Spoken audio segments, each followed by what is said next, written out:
டேய், முதல்ல மாமான்னு மரியாதையா சொல்லு. மாமா ஏன் திரும்ப வேலைக்கு வந்தாருன்னு அப்பாவுக்கு ஃபோன் பண்ணி கேளுடா. யாரு அவர்கிட்ட? நான் கேட்டாலும் அப்படியே சொல்லிடுவாரு பாரு அப்பா. ஓ, அவர் தான் வேலைக்கு வர சொன்னாருனா என்ன அடிச்சுட்டு இவன் திரும்ப அந்த கம்பெனிக்கு வந்து வேலைக்கு சேர்ந்தா அப்புறம் எனக்கு என்னடா மரியாதை? இப்போ அதுக்கு என்ன பண்ண சொல்றீங்க மணிகண்டன்? அவ்வளவு ரோஷமா பேசிட்டு போன நீ ஏன் திரும்ப வேலைக்கு வந்தான்னு கேக்குறேன். என்ன புரியலையா? என்ன அசிங்கப்படுத்தினவன் இந்த கம்பெனில இருக்க கூடாது. என்னடா பேசிட்டு இருக்க நீ? மாமா கிட்ட மரியாதையா பேசணும்னு தெரியாதா உனக்கு?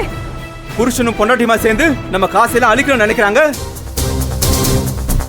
இவங்களுக்கு என்னமா மரியாதை? பெரிய மரியாதை. மணிகண்டா, மணிகண்டா, நீ ரொம்ப பேசுற. யாருடா இங்க காசு அழிக்கிறது? 10 கோடி ரூபாய ஒரு ஏமாத்து கம்பெனியை நம்பி இழக்க பாத்தியே, அதை தடுத்தது யாரு? கபிலன் தானே?